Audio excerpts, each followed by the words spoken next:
In this video, I'll be talking about operational amps, and the main point of an op amp is to get a larger output voltage from some voltage sources that you're putting into a circuit.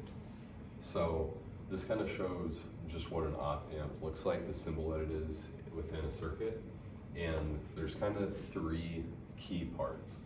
There's an input, there's another wire that's going in with it, and there's an output. And the triangle part of this is going to be our op amp that's giving this current or this flow a gain. So voltage out is equal to our gain times our voltage in. So what's going into the circuit times our gain equals our voltage coming out of the circuit.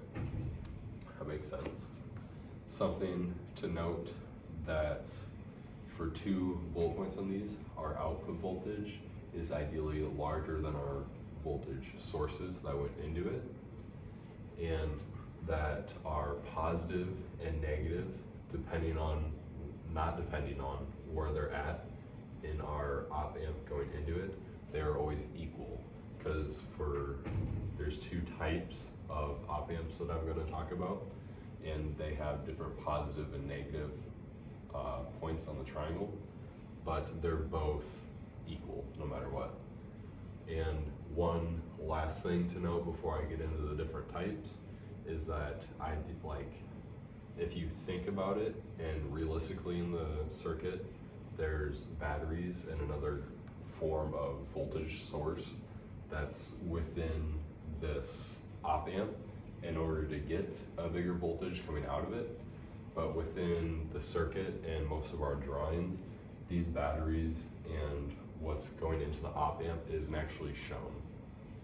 Same with what's in our actual op amp. There's an input resistance and an output resistance for our op amp, and our input resistance is going to be very large, where our output resistance is going to be very small. Usually all this means is that we can avoid worrying about those resistances as long as the resistances in the rest of our circuit are very large.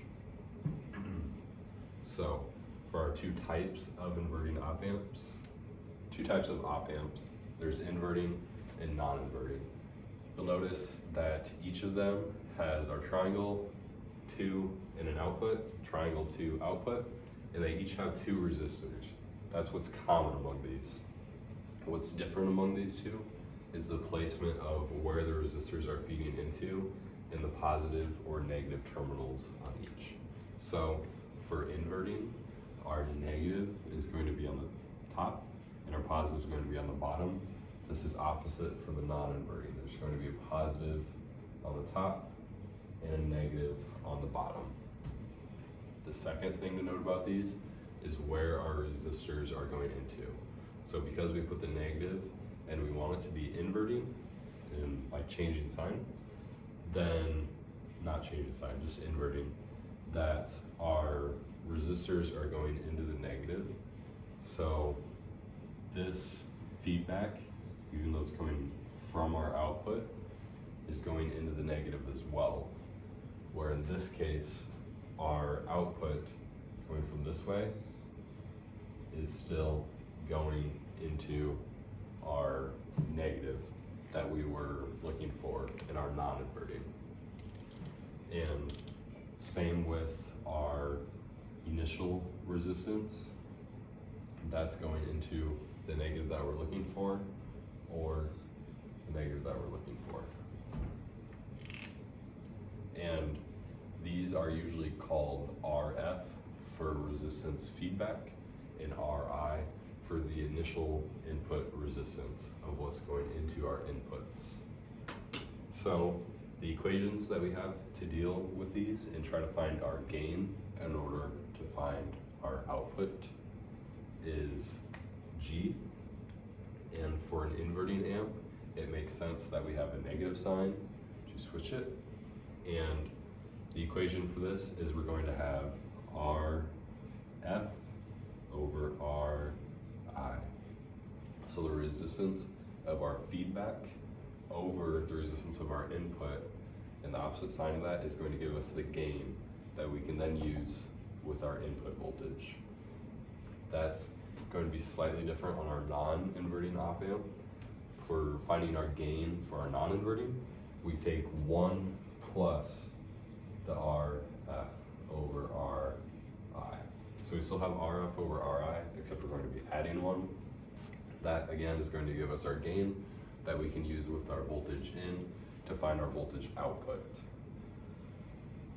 There's also a couple different types of op amps. There can be a summing op amp where instead of just one input, if we're looking at inverting, if I just draw this, something similar with our op amp and our output and our feedback, right? Everything else can stay the same, except instead of just having one resistance over here, maybe we have 2 or 3.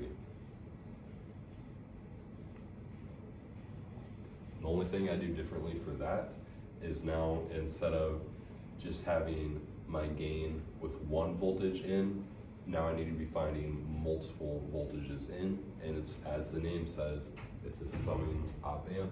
So we just have to find the sum of the voltages from the resistance that's going into it. This is a little wordy, but it's just going to be the sum of all your resistances to find your voltage in, rather than just your 1 voltage in from 1 resistor. And for op amps, it always just comes down to your gain with your input and your output, and your negative and your positive will always be equal. That can usually let you find these, and if you can find your gain within the rest of it, then you can usually find your output voltage.